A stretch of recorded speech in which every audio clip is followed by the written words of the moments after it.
Scooter है या अमिताभ बच्चन। सागर शास्त्री नाम के एक शिक्षक थे। प्राइमरी स्कूल के बच्चों को पढ़ाते थे। उनका स्कूल गांव से 7 किलोमीटर दूर था। उनके पास कोई वाहन नहीं था। स्कूल के आसपास का इलाका पूरी तरह सुनसान था, इसलिए वे अक्सर किसी से लिफ्ट मांगते थे। कभी कभी लिफ्ट नहीं मिलती थी तो पैदल ही चले जाते थे, यह सोचकर कि भगवान ने मुझे 2 पैर दिए हैं, कब काम आएंगे। जब सागर जी रोज लिफ्ट मांगने खड़े होते थे तो उन्हें लगता था कि सरकार ने इतनी सुनसान जगह पर स्कूल क्यों खोला। इससे अच्छा गांव में ही किराना की दुकान खोल लेता तो अच्छा होता। रोज की भागदौड़ से बचने के लिए सागर शास्त्री जी ने कुछ पैसे बचाए और होंडा कंपनी का एक नया स्कूटर खरीद लिया। खुद का वाहन न होने के कारण सागर शास्त्री जी ने जो कष्ट सहे, उन्होंने अपने मन में गांठ बांध ली और तय किया कोई लिफ्ट मांगे तो उसे मना नहीं करेंगे, क्योंकि उनको यह पता था कि अगर कोई हमें लिफ्ट के लिए मना करता था तो कितना बुरा लगता है। अब सागर जी रोज अपने स्कूटर से स्कूल जाते थे और रास्ते में कोई उनसे रोज लिफ्ट मांगकर उनके साथ चला जाता था। वापसी के रास्ते में भी कोई ना कोई उनके साथ आता था। एक दिन जब सागर जी स्कूल से लौट रहे थे तो सड़क पर एक आदमी मायूस होकर लिफ्ट के लिए हाथ दिखा रहा था। सागर जी ने अपनी आदत के अनुसार अपना स्कूटर रोका और वह व्यक्ति बिना कुछ बोले स्कूटर पर बैठ गया। थोड़ा आगे जाकर उस आदमी ने चाकू निकाला और कहा, सारे पैसे और यह स्कूटर मुझे दे दो। इस धमकी ने सागर जी को पूरी तरह से डरा दिया और तुरंत सागर जी ने अपना स्कूटर रोका। वह स्कूटर था जिससे वह बहुत प्यार करते थे। सागर जी ने स्कूटर की चाबी देते हुए एक विनती किया। सागर जी ने विनती करते हुए उससे कहा कि तुम किसी को यह मत बताना कि तुमने स्कूटर कहाँ से और कैसे चुराया। यकीन करो मेरा, मैं पुलिस में रिपोर्ट भी नहीं करूँगा। इस आदमी ने आश्चर्य से पूछा, क्यों? दिल में डर और चेहरे पर उदासी लिए सागर जी ने कहा, यह सड़क बहुत उबड़ खाबड़ और सुनसान है। इस सड़क पर ना के बराबर वाहन चलते हैं।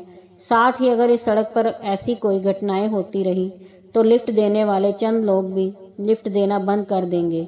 सागर जी की भावनात्मक बातें आदमी के मन को छू गई। उसे सागर जी एक अच्छा इंसान लगे, लेकिन वह भी अपना पेट भरना चाहता था।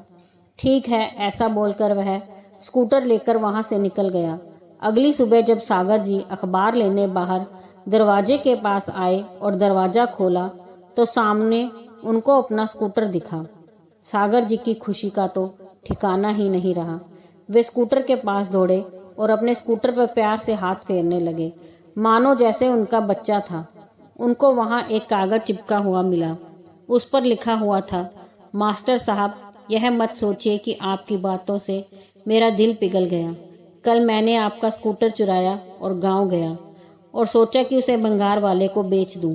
लेकिन जैसे ही भंगार वाले ने वह स्कूटर देखा, मेरे कुछ कहने से पहले ही वह भंगार वाला बोला, अरे यह तो मास्टर साहब का स्कूटर है। उससे बचने के प्रयास में मैंने उससे कहा, हाँ मास्टर साहब ने मुझे बाजार में काम से भेजा है। शायद उसे मुझ पर शक हो गया था। मैं वहां से चला गया और एक बेकरी में गया। मुझे बहुत भूख लगी थी और ऐसा सोचा कुछ खा लूं। बेकरी वाले की नजर स्कूटर पर पड़ते ही वह बोला, अरे यह तो मास्टर साहब का स्कूटर है। यह सुनकर मैं तो डर गया और असमंजस में बोला, हाँ यह चीजें मैं उनके लिए ही ले जा रहा हूँ, क्योंकि उनके घर पर कुछ मेहमान आए हुए हैं। किसी तरह मैं वहां से भागा। फिर मैंने सोचा कि गांव से बाहर जाकर उसे कहीं बेच दूं। मैं कुछ ही दूर गया था कि टोल नाके पर पुलिस ने मुझे पकड़ लिया और गुस्से में मुझसे पूछा कि कहाँ जा रहे हो और यह मास्टर साहब का स्कूटर आपके पास कैसे आया। फिर मैं कोई बहाना बनाकर वहां से भाग गया। मैं भागते भागते थक गया हूँ।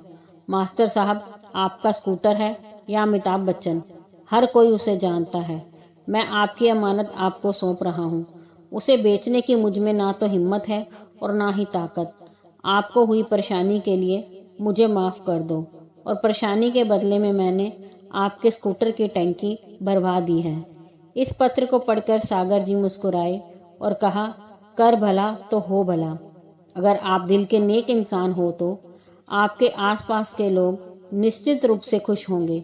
इसलिए जीवन में कभी भी किसी की मदद करने के लिए पीछे नहीं हटना चाहिए।